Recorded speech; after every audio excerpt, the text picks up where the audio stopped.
नमस्कार, आप देख रहे हैं राजस्थान की तमाम बड़ी खबरें। आपके साथ मैं हूं महिमा जैन। खबरों की शुरुआत करेंगे उससे पहले एक नजर हेडलाइंस की ओर। जयपुर में युवती से सामूहिक दुष्कर्म। हॉस्पिटल में काम करने वाले सहकर्मी ने अपने दोस्तों के साथ मिलकर किया अपहरण, फिर एक मकान में बंधक बनाकर करते रहे दुष्कर्म। 23 अक्टूबर को राजस्थान यूनिवर्सिटी की सभी परीक्षाएं स्थगित। एनएसयूआई ने रखी थी पटवार परीक्षा के दिन सभी परीक्षाएं स्थगित करने की मांग। राजस्थान में आज से तेज होगी सर्दी। उत्तरी हवाओं के कारण तापमान 4 से 5 डिग्री तक गिरेगा। चूरू, गंगानगर, हनुमानगढ़ बेल्ट में कोहरा पड़ने की संभावना। गहलोत सरकार का बड़ा ऐलान। किसानों को मार्च तक रिकॉर्ड 18,500 करोड़ का फसली ऋण बांटेगी सरकार। डेंगू का खतरनाक डंक। पिछले पूरे साल में 1331 मरीज थे। अब एक माह में 6,797 डेंगू रोगी। 33 में से 30 जिलों में उभरी बीमारी। अब खबरें विस्तार से। जयपुर के श्यामनगर थाना क्षेत्र से युवती का अपहरण कर गैंगरेप करने का मामला सामने आया है। सोमवार को दुष्कर्म पीड़िता बदमाशों के चुंगल से छूटकर श्यामनगर थाने पहुंची। वहां आप बीती बताई, तब पुलिस ने गैंगरेप की धाराओं में मुकदमा दर्ज किया। पीड़िता का मेडिकल मुआयना करवाया। पुलिस आरोपियों की तलाश में जुट गई है। पुलिस ने बताया कि पीड़िता युवती मूल रूप से उत्तर प्रदेश की रहने वाली है। वह पिछले कई अरसे से जयपुर में माता पिता के साथ रहती है। एक निजी अस्पताल में सफाई का काम करती है। उसका आरोप है कि हॉस्पिटल में ही सुपरवाइजर का काम करने वाले एक कर्मचारी ने अपने 2 दोस्तों के साथ उसका श्यामनगर इलाके से अपहरण कर लिया। इसके बाद बदमाश उसे जयपुर में रिंग रोड के पास ले गए। वहां एक मकान में उसे 4-5 दिनों तक बंधक बनाकर रखा। वहीं पर आरोपियों ने उसे नशीला पेय पिलाया। इसके बाद तीनों युवकों ने उसके साथ दुष्कर्म किया। इस बीच वह किसी तरह बदमाशों के चुंगल से छूटकर भाग निकली। इधर उधर भटकते हुए वह परिजनों के पास पहुंची।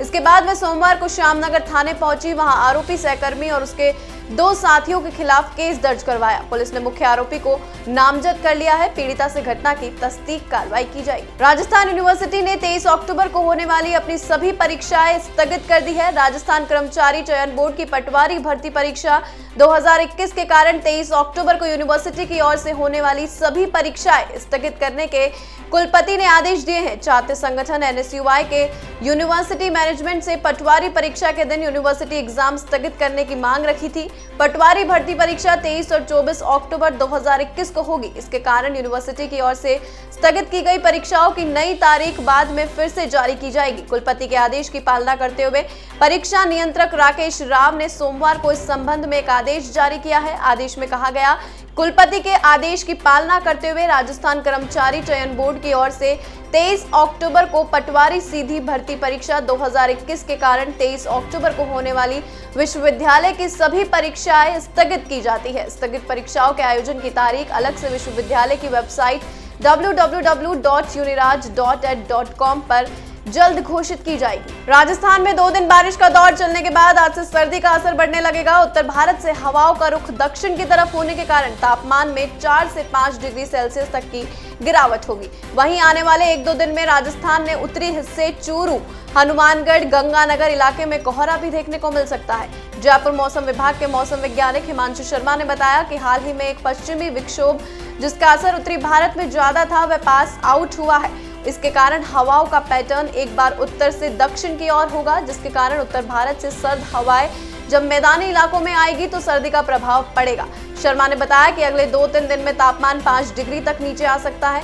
साथ ही बताया कि 4 से 5 दिन बाद मौसम में फिर बदलाव देखने को मिल सकता है। एक पश्चिमी विक्षोभ पाकिस्तान की तरफ सक्रिय हो रहा है। इसका जल्द ही भारत में भी प्रभाव दिखेगा। उस पश्चिमी विक्षोभ से राजस्थान या उत्तरी भारत के राज्यों में बारिश होगी या नहीं, उस समय वातावरण में नमी कितनी है उस पर निर्भर करेगा। पश्चिमी विक्षोभ के आने से बादल छाएंगे, फिर तापमान एक बार फिर बढ़ेगा और सर्दी का असर थोड़ा कम होगा। वल्लभनगर और धरियाबाद में उपचुनाव के बीच राज्य सरकार ने किसानों के लिए बड़ा ऐलान किया है। सरकार ने मार्च 2022 तक सहकारी संस्थाओं से जुड़े किसानों को 18,500 करोड़ रुपए के फसली ऋण के वितरण का लक्ष्य रखा है, जो पिछले साल से 2500 करोड़ रुपए अधिक है। यह बीते 9 सालों में किसानों को किए जाने वाले ऋण वितरण के लक्ष्य में सबसे बड़ा इजाफा है। राज्य सरकार के अधिकृत आंकड़ों के मुताबिक 2021-22 में 16,000 करोड़ रुपए के फसली ऋण का लक्ष्य तय किया गया था। इसके विरुद्ध 26,34,335 किसानों को 15,235.33 करोड़ रुपए का फसली ऋण बांटा जा चुका है। सहकारिता मंत्री उदयलाल आंजना ने बताया कि सीएम अशोक गहलोत ने बजट 2021-22 में केंद्रीय सहकारी बैंकों की ओर से किसानों को 16,000 करोड़ रुपए के अल्पकालीन फसली ऋण वितरित करने की घोषणा की थी। साथ ही 3 लाख नए किसानों को राज्य सरकार की शून्य ब्याज पर फसली ऋण योजना से जोड़ने का भी ऐलान किया था। इसी क्रम में 2.40 लाख नए किसानों ने ऑनलाइन पोर्टल पर पंजीकरण आवेदन किया गया है। प्रदेश में कोरोना कम हुआ ही था कि अब डेंगू ने 70 साल में सबसे खतरनाक रूप अख्तियार कर लिया है। एक महीने में ही प्रदेश में 33 में से 30 जिलों में 6,797 रोगी हो गए हैं, जबकि 100 मौतें हो चुकी है। हालांकि विभाग 10 ही मौतें बता रहा है। पिछले साल डेंगू के पूरे साल 1331 रोगी मिले थे, लेकिन इस बार एक महीने में ही रिकॉर्ड तोड़ मरीज मिले हैं।